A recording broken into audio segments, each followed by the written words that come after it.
Hello बच्चों, मैं अतुल मिश्रा आपके अपने YouTube channel bio life line by Atul sir पर आज हेडिटी के बारे में जानेंगे। बच्चों, हेडिटी ये टॉपिक ध्यान में रख के बनाया गया है class 10th board and foundation के लिए। क्लियर? तो आज क्लास 10th के लिए एक इम्पॉर्टेंट चैप्टर है कौन?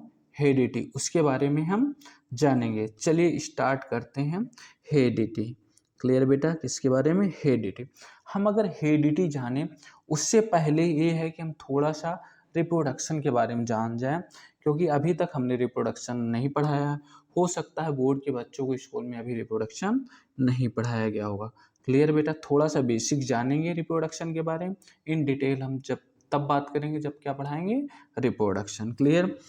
तो बात करें रिप्रोडक्शन। आप हमेशा सुनते हैं रिप्रोडक्शन, ऐसा नहीं कि आप जानते नहीं रिप्रोडक्शन। रिप्रोडक्शन जानते हैं। क्या आप जानते हैं?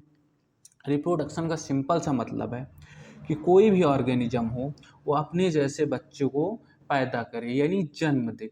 That process is called reproduction. इसे हम क्या कहते हैं बेटा? रिप्रोडक्शन। क्लियर है? जैसे आप देखते हैं एलिफेंट है तो किसको जन्म देती है? बेबी ऑफ एलिफेंट को। क्लियर है? हम लोग हैं, है ना, मैमल है तो मैमल किसको देता है जन्म? बेबी ऑफ मैमल है। ह्यूमन की बात करें तो ह्यूमन किसको देता है? बेबी ऑफ ह्यूमन को। डॉग किसको? तो बेटा तो बेबी ऑफ डॉग को। क्लियर है? तो यानी हम अगर रिप्रोडक्शन के डिफिनीशन की बात करें, ये क्या है? It is a biological process. क्या है बेटा? Biological process in which an organism give rise to young one और ऑफस्प्रिंग सिमिलर टू इटसेल्फ। अपने जैसे बच्चे को जन्म देना। क्लियर है? यंग वंस यानी अपने जैसे बच्चों को क्या देना बेटा? जन्म देना। यंग वंस कह दें, ऑफस्प्रिंग कह दें, बात एक ही है। बेबी कह दें, बात एक ही है। क्लियर है? But not identical. Clear? Not identical का मतलब होता है कि एकदम एग्जैक्ट कॉपी नहीं होता। ऐसा नहीं है कोई भी यंग वंस हो रहा है तो एग्जैक्ट कॉपी हो जाए अपने पेरेंट का, ऐसा नहीं होता। थोड़ा बहुत चेंजमेंट होता ही होता है। क्लियर है बेटा? अब हम जानेंगे टाइप ऑफ रिप्रोडक्शन। किसके बारे में बेटा जानेंगे? Type of reproduction. अगर हम बात करें टाइप ऑफ रिप्रोडक्शन तो रिप्रोडक्शन आप बचपन से जानते आ रहे हैं, यानी क्लास 8th में भी आपने पढ़ा होगा। तो रिप्रोडक्शन आर टू टाइप। कितने टाइप के बेटा?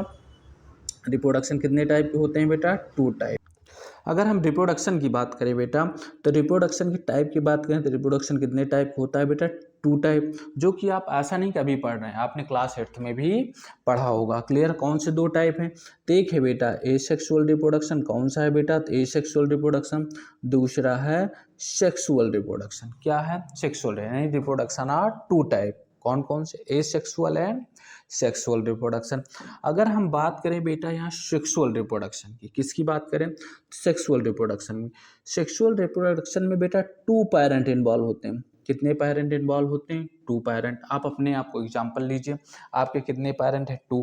कौन कौन से? आपके पापा एंड मम्मी, यानी दो पेरेंट हैं।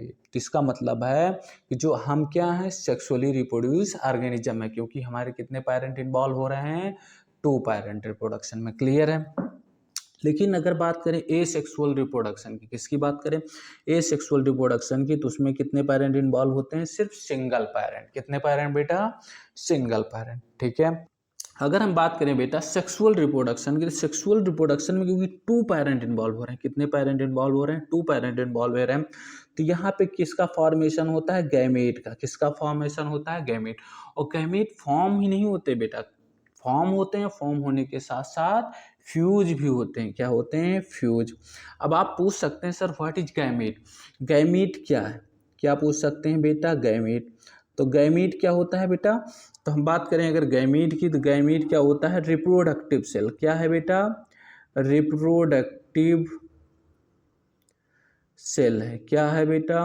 Reproductive cell. अगर हम बात करें गैमीट की, तो गैमीट क्या है? रिप्रोडक्टिव सेल है।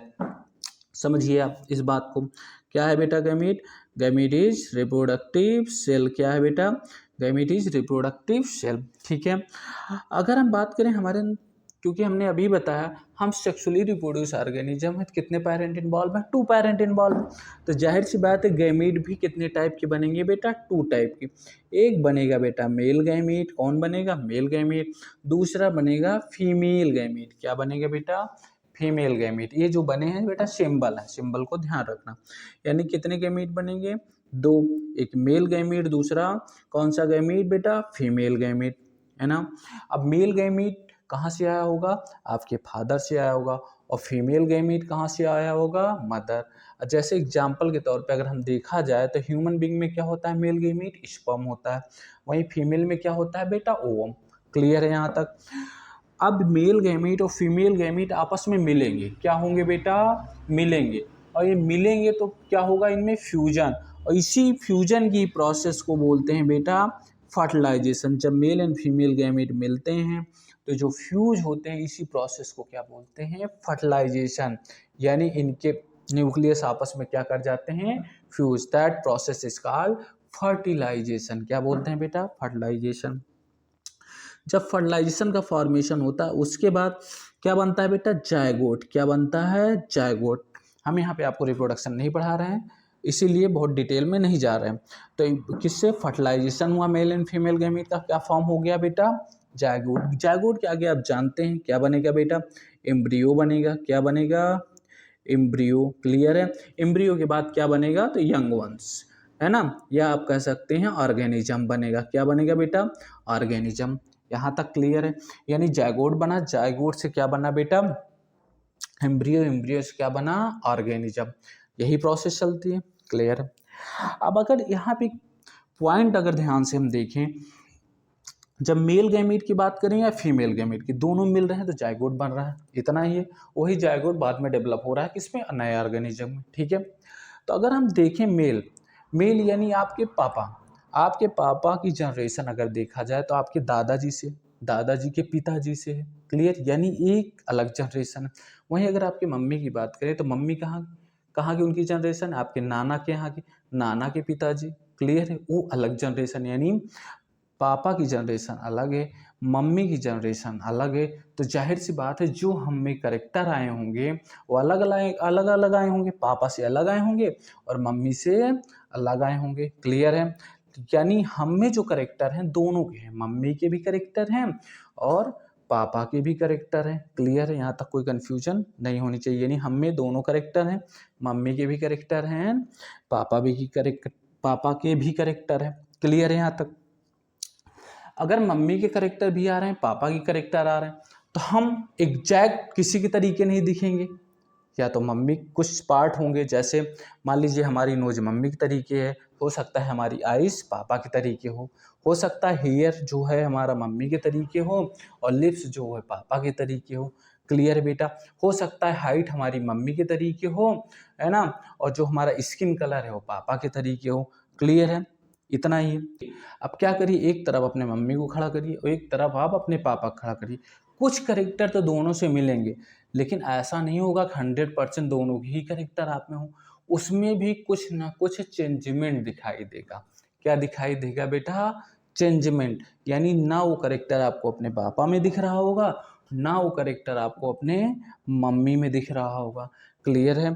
तो उस जो चेंजमेंट हो रहा है उसी को हम बोलते हैं वेरिएशन। यानी जो सेक्सुअल रिप्रोड्यूसिंग ऑर्गेनिज्म हैं उनमें क्या होता है बेटा? वेरिएशन। क्या होता है? वेरिएशन। क्लियर है? और वेरिएशन ही आगे चल के किस में कन्वर्ट होता है बेटा? इवोल्यूशन में। किस में? इवोल्यूशन में। हम डिटेल में नहीं जा रहे हैं क्योंकि इवोल्यूशन आपके सिलेबस में नहीं है। अब यही थोड़ी सी बात कर लेते हैं हम एसेक्सुअल रिप्रोडक्शन। अब जब एसेक्सुअल रिप्रोडक्शन में सिर्फ कितने पेरेंट है बेटा? Single parent. कितने पेरेंट हैं हमने आपको बताया? सिंगल पेरेंट इन्वॉल्व है। जब इनमें सिंगल पेरेंट इन्वॉल्व हैं तो इसमें गैमेट फॉर्म होने का कोई मतलब नहीं है। फिलहाल आप क्लास 12 में पढ़ेंगे तो वहाँ पे एग्जाम्पल बताया जाएगा पार्थिनोजेनेसिस। क्लियर? तो वहाँ पे क्या होता है? गैमेट फॉर्म हो जाता है लेकिन गैमेट का फ्यूजन नहीं होता, क्योंकि अकेला गैमेट है तो किससे फ्यूज करेगा? आपको ही अभी लड़ाई करना हो तो कम से कम 2 लोग होने चाहिए ना, अकेले तो लड़ाई कर नहीं सकते। तो ऐसे यहाँ पे भी है, अगर गैमेट बन भी गया तो फ्यूज किससे करेगा? क्लियर है? लेकिन आपके सिलेबस के अकॉर्डिंग आपको याद रखना है कि गैमेट फॉर्म नहीं होता। क्लियर? जब गैमीट फॉर्म नहीं होगा यानी करेक्टर जब एक ही पेरेंट है तो कहाँ से वेरिएशन आएगा? वेरिएशन आने के कोई चांसेस हैं नहीं है, बहुत कम है, वेरी लेस वेरिएशन। क्या होता है बेटा, वेरी लेस वेरिएशन होता है, या आप ज़्यादा अच्छा है कि कहें variation not occur in A sexual reproduction. Clear है? तो यहाँ से आपको एक पॉइंट पता चलता है कि वेरिएशन कहाँ से आया है, सेक्सुअल रिप्रोड्यूसिंग ऑर्गेनिज्म यानी सेक्सुअल रिप्रोडक्शन से वेरिएशन है। क्लियर? यहाँ पे एक एग्जाम्पल आपके एनसीईआरटी ने लिया है बैक्टीरिया का। अगर हम बैक्टीरिया की बात करें तो उसमें कौन सा रिप्रोडक्शन होता है बेटा, बैक्टीरिया में ए सेक्सुअल रिप्रोडक्शन। ए सेक्सुअल रिप्रोडक्शन में भी कौन सा, तो बाइनरी फिजन। कौन सा, बाइनरी फिजन। अगर हम किसी बैक्टीरियल सेल को लेते हैं उसमें कराते हैं बेटा बाइनरी फिजन। क्या कराते हैं, बाइनरी फिजन।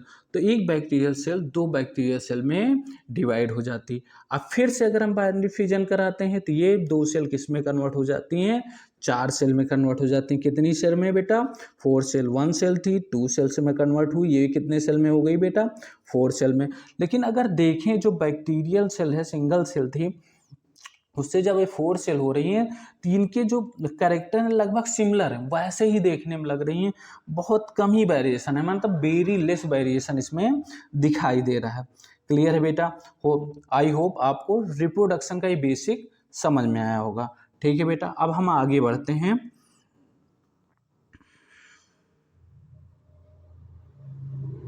अब हम बेटा आगे बढ़ते हैं और बात कर रहे थे, हमारा टॉपिक था हेरिडिटी। क्लियर है? तो हेरिडिटी जाने उससे थोड़ा सा पहले हम जानते हैं जेनेटिक्स। क्या जानते हैं बेटा, जेनेटिक्स। क्लियर है? किसके बारे में जानेंगे, जेनेटिक्स। अगर हम बात करें जेनेटिक्स तो सबसे पहला क्वेश्चन आता है फादर ऑफ जेनेटिक्स। किसका आता है बेटा, फादर ऑफ जेनेटिक्स, जो कि बहुत फेमस है, आप सब लोग जानते होंगे। फादर ऑफ जेनेटिक्स कौन है बेटा, अगर बात करें फादर ऑफ जेनेटिक्स की तो कौन है, ग्रेगर जॉन मेंडल। कौन है बेटा, मेंडल साहब हैं। तो आपसे कभी भी क्वेश्चन पूछा जाए फादर ऑफ जेनेटिक्स तो आपको याद रखना है मेंडल। अगर वहीं पे बात करें बेटा टर्म जेनेटिक्स गिवन बाय तो बैटसन। कौन बेटा, बैटसन। क्लियर है? अगर पूछा जाए फादर ऑफ जेनेटिक्स तो मेंडल, अगर पूछा जाए टर्म जेनेटिक्स गिवन बाय तो बैटसन। क्लियर? अब बात करते हैं डिफिनीशन ऑफ जेनेटिक्स की। किसकी बात करते हैं बेटा, डिफिनीशन ऑफ जेनेटिक्स। अगर जेनेटिक्स की डिफिनीशन की बात करें तो क्या है, it is a branch of biology. क्या है बेटा, बायोलॉजी की एक ब्रांच है। which deals with the जिसमें आते हैं कौन कौन सी चीज बेटा, heredity and variation is called genetics. मतलब अगर डिफिनीशन की बात करें तो उसमें क्या है, it is a branch of biology which deals with the heredity and variation is called genetics. अब आपको समझ में आया होगा, यहाँ पे वेरिएशन है इसीलिए हम थोड़ा सा बेसिक रिप्रोडक्शन का पढ़े थे। यानी आपसे अभी हम क्वेश्चन पूछ लें तो वेरिएशन कहाँ से इन्वॉल्व हुआ होगा, तो आप बता सकते हैं सर वेरिएशन आया है सेक्सुअल रिप्रोडक्शन से। किसका है बेटा, सेक्सुअल रिप्रोडक्शन, यानी सोर्स क्या है वेरिएशन का, सेक्सुअल रिप्रोडक्शन। क्लियर है? अब यहाँ पे हम बात करते हैं बेटा किसके बारे में, हेरिडिटी के बारे में। किसके बारे में बेटा, हेरिडिटी के बारे में। क्लियर है? तो यानी जेनेटिक्स में हम क्या चीज़ें पढ़ेंगे, हेरिडिटी एंड वेरिएशन के बारे में। सबसे पहले हम आते हैं, थोड़ी सी डिफिनीशन जान लेते हैं किसके बारे में, हेरिडिटी क्या है। अगर बात करें हेरिडिटी की तो हेरिडिटी क्या है बेटा, जो करेक्टर पेरेंट्स से प्रोजेनी में पहुंच रहा है, यानी हमारे मम्मी पापा से हमारे पास जो करेक्टर आ रहा है उसे ही हम कहेंगे हेरिडिटी। या हमारे दादा दादी से जो करेक्टर हमारे पापा में आया होगा उसे हम क्या बोलते हैं, हेरिडिटी।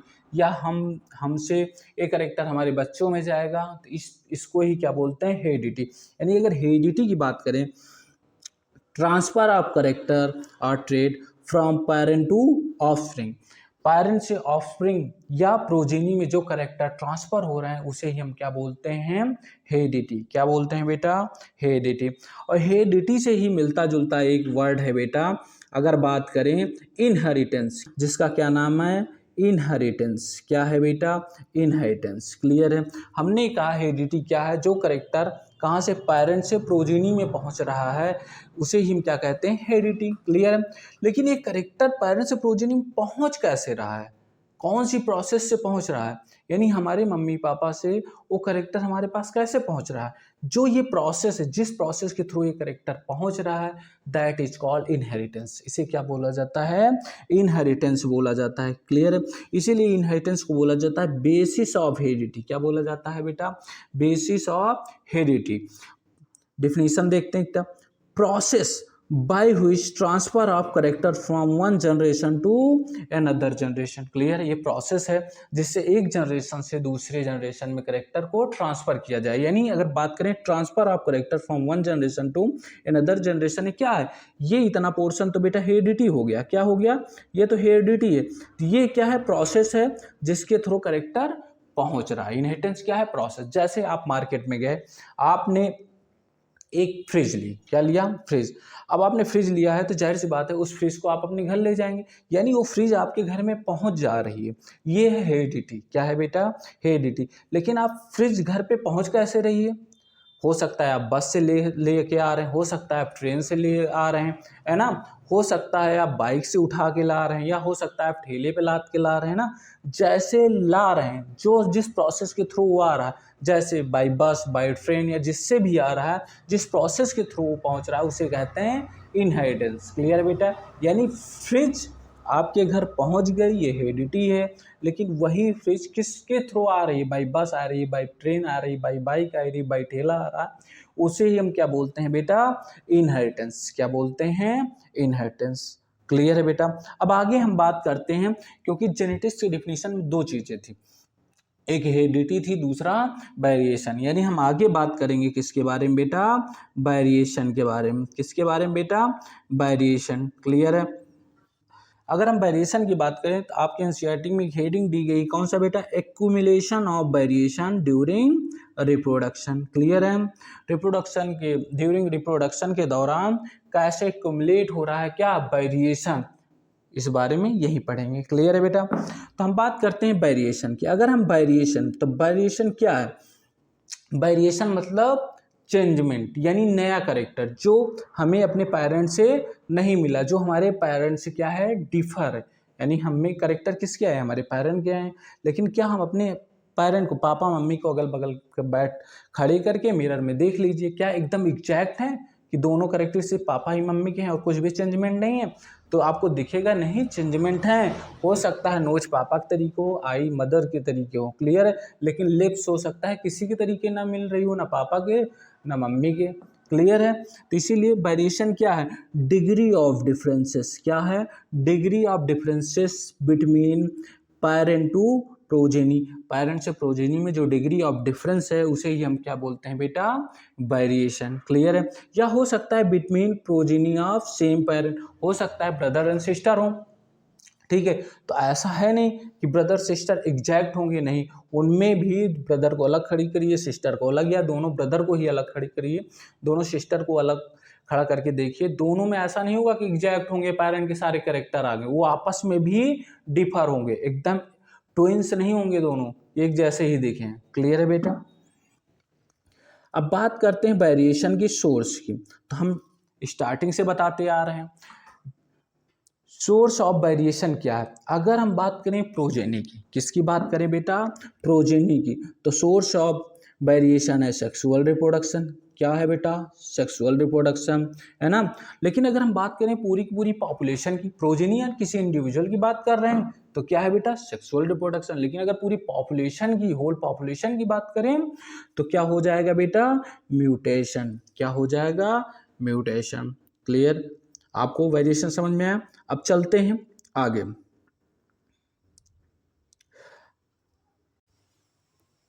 अब हम बात करते हैं बेटा इम्पोर्टेंस ऑफ वेरिएशन की। किसकी बात करते हैं, इम्पोर्टेंस ऑफ वेरिएशन की। अगर हम इम्पोर्टेंस ऑफ वेरिएशन की बात करें तो ये डिपेंड करती है नेचर ऑफ वेरिएशन, यानी वेरिएशन का नेचर कैसे है। क्लियर है। अलग अलग इंडिविजुअल में वेरिएशन क्या हो सकती है बेटा, अलग अलग हो सकती है। यानी एक इंडिविजुअल में चेंजमेंट दूसरी तरीके से होगा, दूसरे इंडिविजुअल में दूसरी तरीके, यानी हर एक इंडिविजुअल में अपनी अपनी कैपेबिलिटी होगी, वो अपने आप को कैसे एडॉप्ट कर पा रहा है उस इन्वायरमेंट से।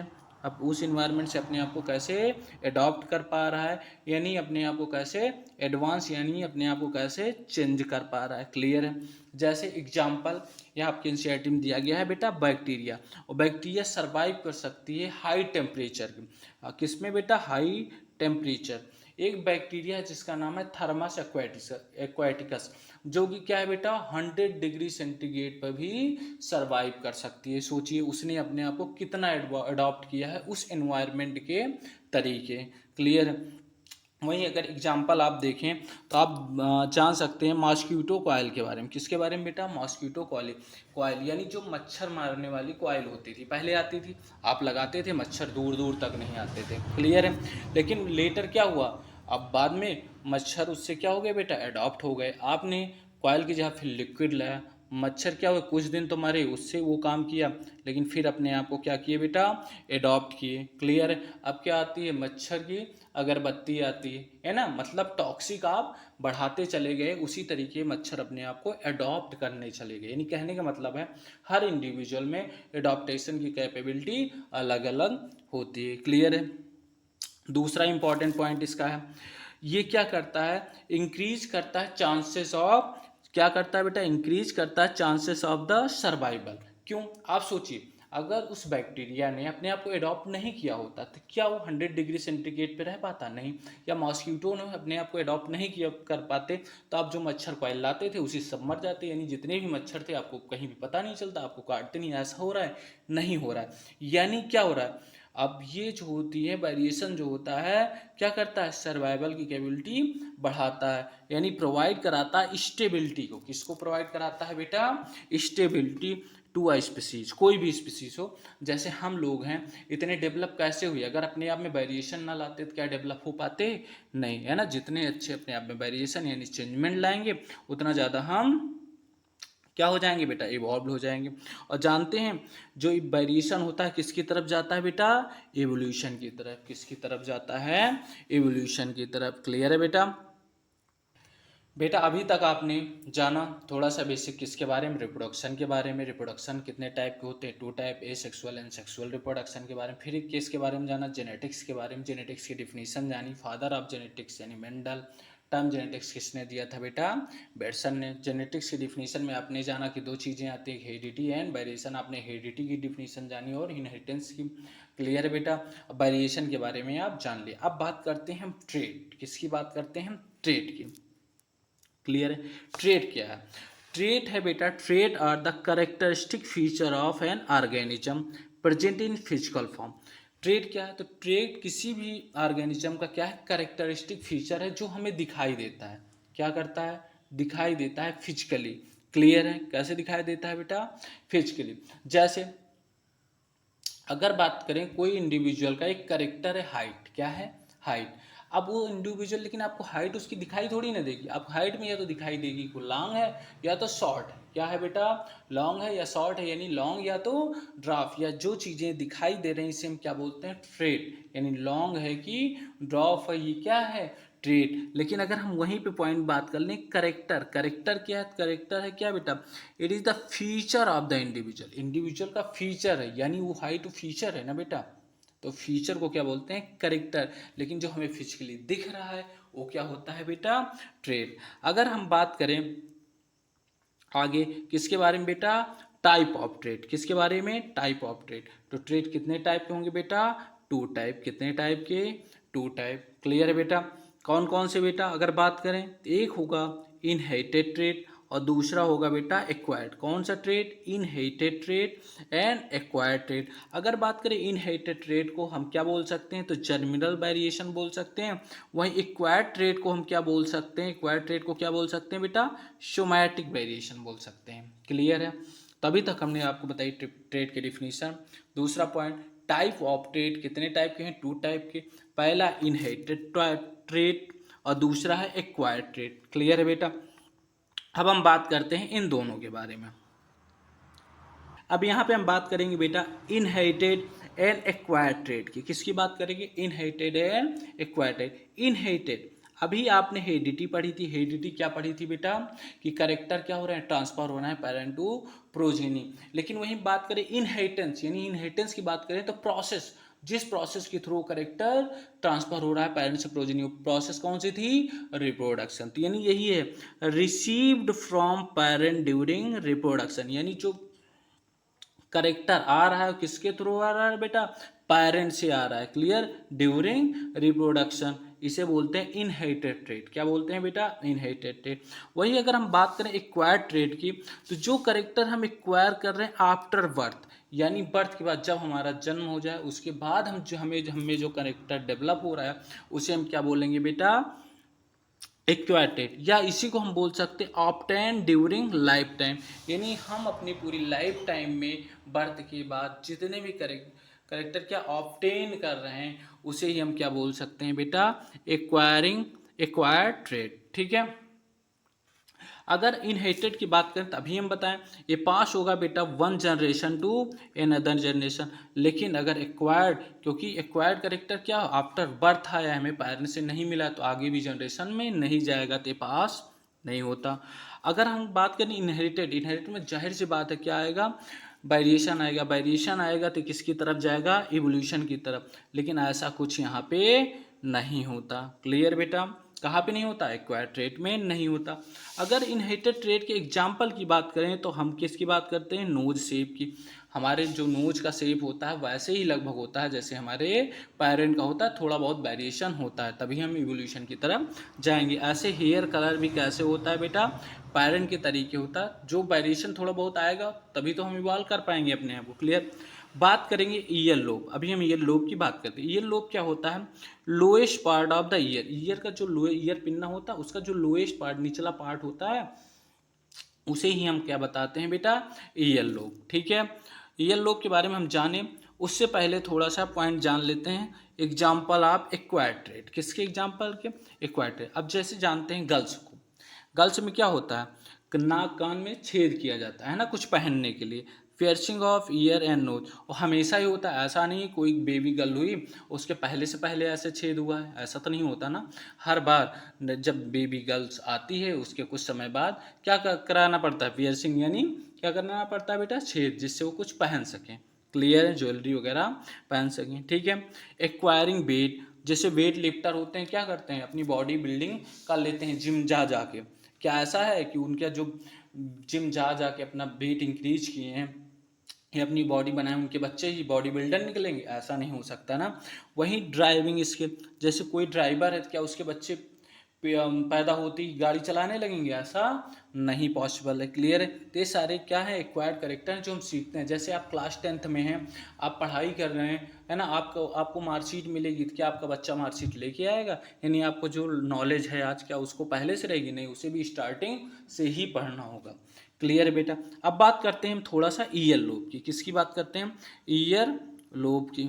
ऑफ ईयर पिन्ना, ये बेटा क्या है? ईयर पिन्ना है। इसका जो ये लोएस्ट पार्ट है ये, इसे हम क्या कहते हैं बेटा? Ear lobe. क्या बोलते हैं? Ear lobe. आप देख रहे हैं यहाँ पे ईयर फ्री है क्या? ईयर का लोब जो है यहाँ पे फ्री है। फ्री यानी यहाँ पे अटैच नहीं है, जबकि यहाँ पे देखिए ये यहीं पे आके डायरेक्ट अटैच हो जा रहा है। क्लियर है? यहाँ पे अटैच हो, यहाँ पे अटैच नहीं। ये करेक्टर कहाँ से आएंगे? हमारे पेरेंट में। आप देखिए अगर आपका ईयर पिन्ना क्या होता है? ईयर लोब जो होता है निचला हिस्सा, अगर वो फ्री है तो आपके पेरेंट में भी पॉसिबल है, मम्मी या पापा में किसी में फ्री होगा। क्लियर है? लेकिन अगर वो अटैच है तो उसमें भी अटैच हुआ। अगर ये सिमिलरिटी नहीं आती तो आप सोच लीजिए जिससे मैच हो रहा है, आगे आप समझदार हैं। आई होप आपको ये वीडियो पसंद आई होगी। अगर आपको पसंद आई हो बेटा तो इसे लाइक करिए, शेयर करिए एंड सब्सक्राइब करिए। और सबसे इम्पॉर्टेंट पॉइंट, अगर आपको लग रहा है कि वीडियो सही है तो आप कमेंट करिए। क्लियर है? और जितने भी और स्टूडेंट हैं 10th के उनके पास ये वीडियो भेजिए जिससे उनकी भी हेल्प हो सके। Thank you.